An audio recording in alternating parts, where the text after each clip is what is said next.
అలాగని ఇలా డెసిషన్ తీసేసుకుంటావా?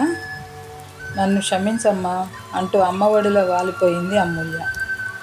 అప్పుడు ఆమెకు సాంత్వననివ్వడానికి కన్నీటి చుక్కలు చెంపలను స్పర్శించడం ప్రారంభించాయి. తెల్లవారింది. రామకృష్ణ దంపతులు అమర్ ఫోన్ కోసం ఎదురు చూస్తున్నారు. అమూల్య నిర్ణయం ఎలా చెప్పాలో సతమతమవుతున్నారు. ఇంతలో ఫోన్ అమర్ నుండి రానే వచ్చింది. క్షమించండి రామకృష్ణ గారు అన్నాడు అమర్.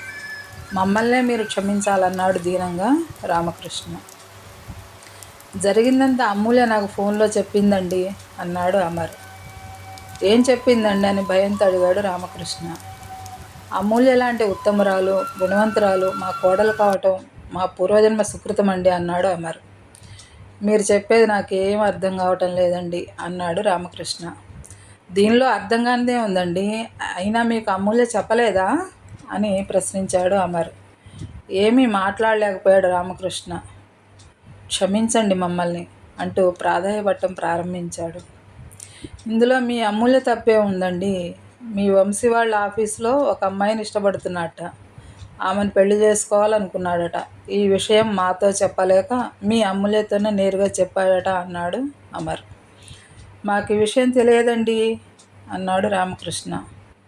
అమూల్య చెప్పలేదా అని అమర్ మళ్ళీ ప్రశ్నించాడు. ఇవన్నీ చెప్పలేదండి. మీ రెండో అబ్బాయి శ్రీహర్షని ఇష్టపడుతున్నానని మాత్రమే చెప్పిందండి అని బదులిచ్చాడు రామకృష్ణ. అలాగా నాతో ఫోన్లో అన్ని విషయాలు అమూల్య మాట్లాడిందండి. ఆమె నిర్ణయం మాకెంతో నచ్చింది. అందుకే మీకు అభ్యంతరం లేకపోతే అమూల్యను మేము చిన్న కోడలుగా స్వీకరిస్తామండి అంటూ ప్రాధేయపూర్వకంగా విన్నవించాడు అమర్. ఏం చెప్పాలో అర్థం కాక రామకృష్ణ ఓ నిమిషం మౌనంగా ఉండిపోయాడు. రామకృష్ణ గారు, మిమ్మల్ని ఇబ్బంది పెడితే క్షమించండి. ఇష్టం లేకపోతే నిర్మోహమాటంగా చెప్పండి అన్నాడు అమర్. అలా అనకండి అమర్ గారు. Marriages are made in heaven అన్నట్లు భగవంతుడు రాసి పెట్టాడు ఇలా. మనం కాదనాలేం కదా. మీలాంటి మంచివారింట్లో మా అమూల్య ఆనందంగా ఉండగలదన్న నమ్మకం ఉందండి. కానీ అన్నాడు రామకృష్ణ. అడగండి, మీకు ఇంకేమైనా సందేహం ఉంటే అన్నాడు అమర్. సందేహాలు ఏమీ లేవండి. ఇంతకు మీ చిన్న అబ్బాయి అభిప్రాయం తెలుసుకున్నారా అడిగాడు రామకృష్ణ. అమూల్య శ్రీహర్షలు ఓకే అన్నాకే మీకు ఈ విషయం చెప్తున్నాను అన్నాడు అమర్. థ్యాంక్స్ అండి అంటూ ఊపిరి పీల్చుకున్నాడు రామకృష్ణ. పక్కనే వాటర్ బాటిల్ తీసుకుని గడగడ తాగేశాడు. పెద్దబ్బాయి పెళ్ళి నిశ్చయం కాగానే ఇద్దరు పెళ్ళిళ్ళు ఒకేసారి చేద్దామండి అన్నాడు అమర్. అలాగేనండి, ఇక ఉంటా అంటూ ఫోన్ కట్ చేశాడు రామకృష్ణ.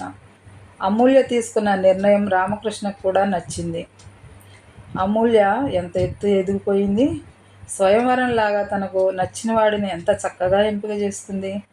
ఎంపికలో తన వివేకాన్ని ప్రదర్శించడాన్ని లోలోనే మెచ్చుకుంటూ శ్రీదేవి అంటూ పిలిచాడు. శ్రీదేవి వచ్చి ముందు నిల్చుంది. మనం అమూల్యను అపార్థం చేస్తున్నాం శ్రీదేవి అన్నాడు రామకృష్ణ. ఏం మాట్లాడుతున్నారండి, నాకు అసలు ఏం అర్థం కావటం లేదండి అంది. శ్రీదేవికి జరిగిందంతా వివరించాడు. ఇద్దరూ కలిసి అమూల్య గదిలోకి వెళ్ళారు.